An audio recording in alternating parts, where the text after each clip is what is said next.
So we call, or she called, by our name. And that is because He knows, she knows each and every one of us. As Christian, each of us formally receive our name during baptism. Remember when a priest say, Rolando, I baptize you in the name of the Father and of the Son and of the Holy Spirit. In other words, all Christians are being called by name. All Christians are known to God by their names. In our gospel this morning, the Good Shepherd knows or calls his own sheep by name and led them out. The Good Shepherd tried to check if the sheep, particular sheep, is present or absent, is safe or not safe, is inside or still outside. That is the essence of God as a good shepherd, of Jesus as a good shepherd. He knows each and every one of us by name. Kaya masaya ka kapag tinawag ka, lalong-lalo na sa simbahan. Kapag tinawag ka sa iyong pangalan, ibig sabihin, kilala ka.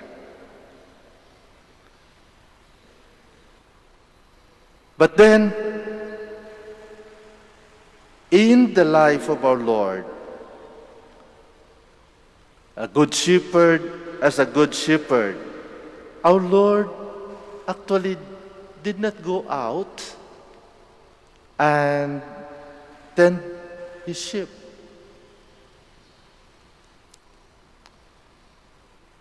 And that is why in our gospel this morning, he would rather use the gate.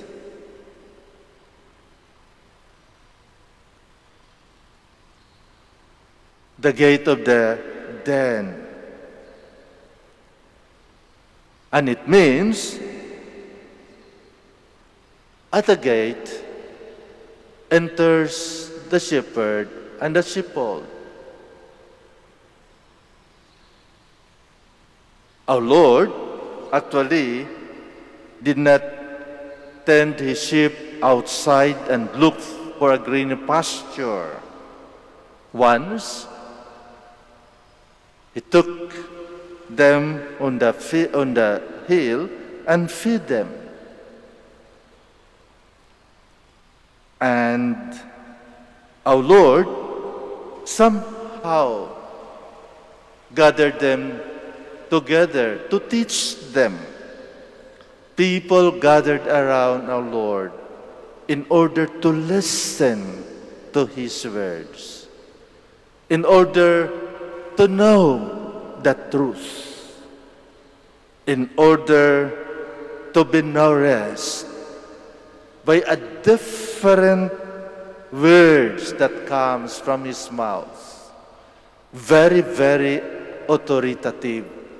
Not just the words from the teachers at the temple, or from the Pharisees and the scribes.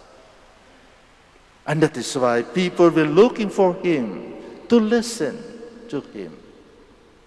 And for that matter, people are nourished by the Word of God, by the Word of Jesus.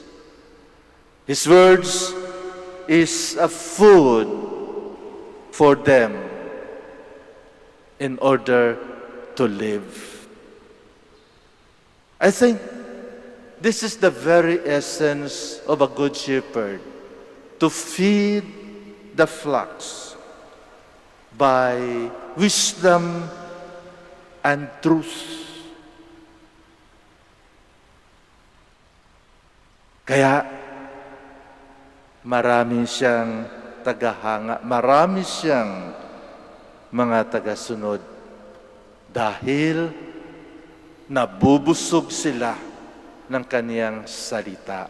At ang kaniyang salita ay nagbibigay ng buhay, nagbibigay ng inspirasyon upang manatiling buhay at manatiling maging tapat sa Diyos.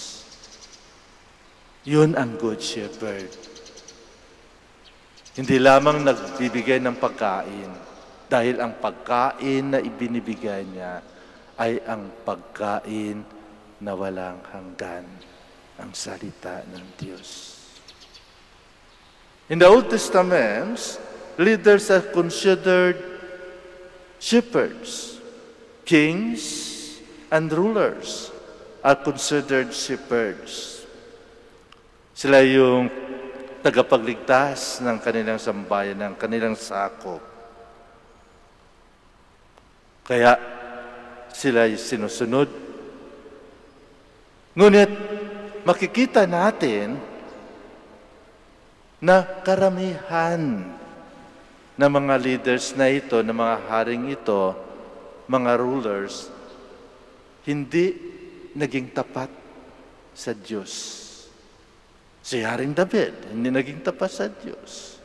Kaya pinarusahan.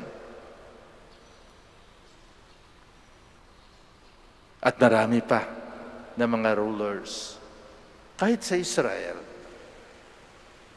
kaya naging exile sila dahil hindi sila tapat sa Diyos.